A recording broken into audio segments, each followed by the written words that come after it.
राम रहीम के खिलाफ जो मामला था पत्रकार मर्डर केस पर, उस पर आज फैसला आना है। कुछ ही देर में सुनवाई शुरू होगी।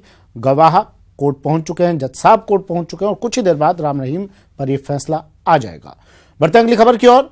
दिल्ली में मुख्यमंत्री अशोक गहलोत आज रेणुका जी बांध परियोजना पर एमओयू करेंगे। राजस्थान सहित 6 राज्यों का परियोजना पर करार होगा।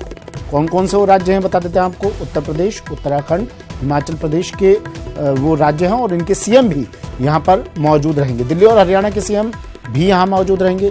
केंद्रीय मंत्री गडकरी इस कार्यक्रम की अध्यक्षता करेंगे। नितिन गडकरी इस कार्यक्रम की अध्यक्षता करेंगे। और बता दें आपको इस रेणुका जी बांध के बारे में, 2008 में ये परियोजना शुरू हुई थी और प्रदेश को इस परियोजना के बाद अब प्रदेश को पीने और सिंचाई का पानी उपलब्ध हो सकेगा और ज्यादा मात्रा में।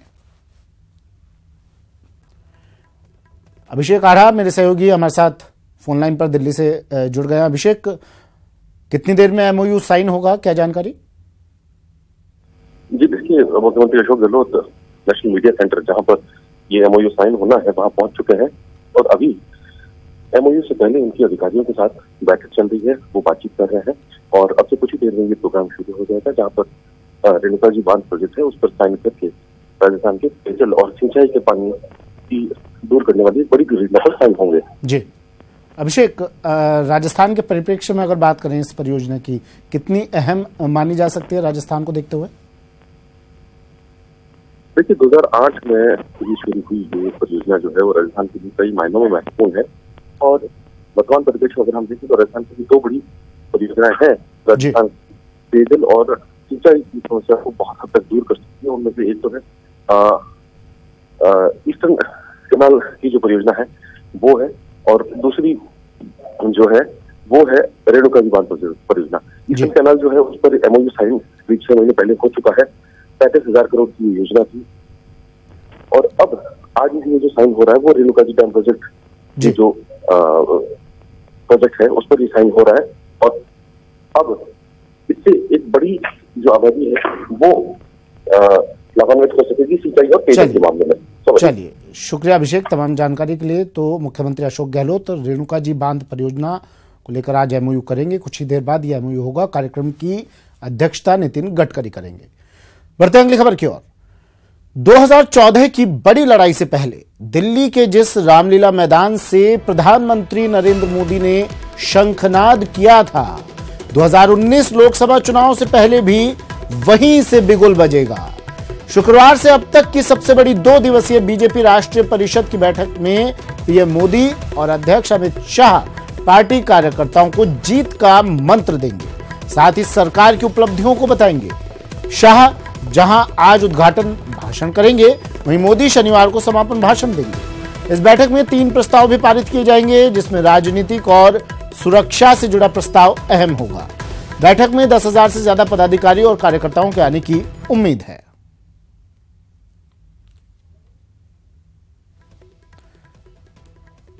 बीजेपी की राष्ट्रीय कार्यकारिणी की बैठक दिल्ली में, अमित शाह इसका उद्घाटन करेंगे। दिल्ली से सहयोगी अनूप हमारे साथ सीधा जुड़ गए हैं। अनूप, राष्ट्रीय कार्यकारिणी बीजेपी की आज बैठक, क्या जानकारी, क्या तैयारियां की गई हैं, कितने लोग यहां पर पहुंचेंगे, कितनी देर में बैठक शुरू होगी?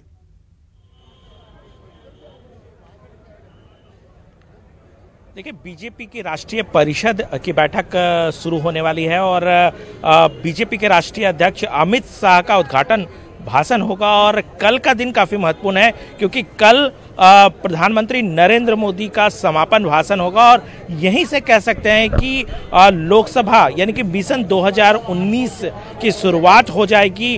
औपचारिक रूप से कैंपेन जो है वो शुरू करेगी। 13,000 से ज्यादा कार्यकर्ता यहां पहुंचेंगे, छोटे बड़े नेता पहुंचेंगे। आपको तस्वीर दिखाते हैं कि बैठक 4 बजे से शुरू होने वाली है, लेकिन गहमा गहमी अभी से शुरू हो चुकी है और आप देख सकते हैं कि किस तरीके से लोगों का यहाँ जमावड़ा ये लोग तो नहीं ये कह सकते कि बीजेपी के छोटे और बड़े नेता, तमाम नेता जो हैं इस बैठक में शिरकत करने के लिए पहुंच रहे हैं। अपने आप में काफी महत्वपूर्ण है, क्योंकि जिस तरीके से पिछले दिनों विधानसभा चुनाव हुए थे और विधानसभा चुनाव में बीजेपी को हार का सामना करना पड़ा था, वैसे में बीजेपी किसी तरीके से कोई कोर कसर ना हो जाए लोकसभा चुनाव की तैयारियों को लेकर, उसके लिए कमर कस चुकी है।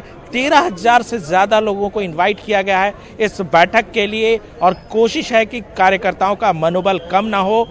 दोनों का अमित शाह और प्रधानमंत्री नरेंद्र मोदी, ये जो कि बीजेपी के दोनों बड़े नेता हैं, इन दोनों का उद्बोधन होगा और यहीं से मंत्र दिया जाएगा कि किस तरीके से 2019 में एक बार फिर से नरेंद्र मोदी को प्रधानमंत्री बनाया जाए।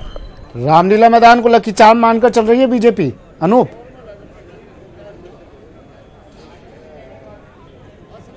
बिल्कुल आप सही कह रहे हैं। देखिए 2014 जनवरी के वक्त में ही इसी रामलीला मैदान से प्रधानमंत्री नरेंद्र मोदी, यानी कि उस समय वो गुजरात के मुख्यमंत्री हुआ करते थे, और वहां से एक कैंपेन शुरू हुआ था कि मोदी सरकार बनाई जाए। और वहां एक विशाल उस समय राष्ट्रीय परिषद की बैठक की गई थी, जिसमें खुद नरेंद्र मोदी जी का संबोधन वहां पे हुआ था।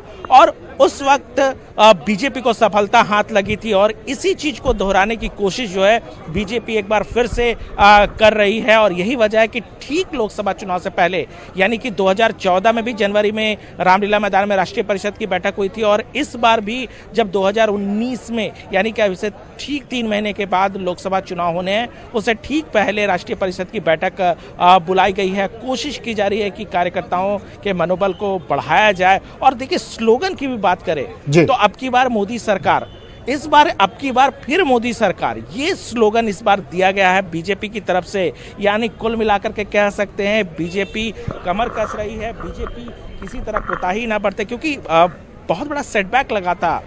चूंकि उस वक्त विधानसभा चुनाव में जिस तरीके से, चूंकि मध्य प्रदेश, राजस्थान और छत्तीसगढ़, ये तीनों राज्य बीजेपी के परंपरागत राज्य के तौर पर माना जाता है, और उन राज्यों में भी बीजेपी की जिस तरह से अब की बार फिर से मोदी सरकार, और इस कहावत को, इस बात को, इस स्लोगन को सच करने के लिए बीजेपी पूरी तरह से कमर कस चुकी है। आज से 2019 का आज आगाज करने जा रही है चुनाव के लिए बीजेपी। शुक्रिया अनूप तमाम जानकारी के लिए।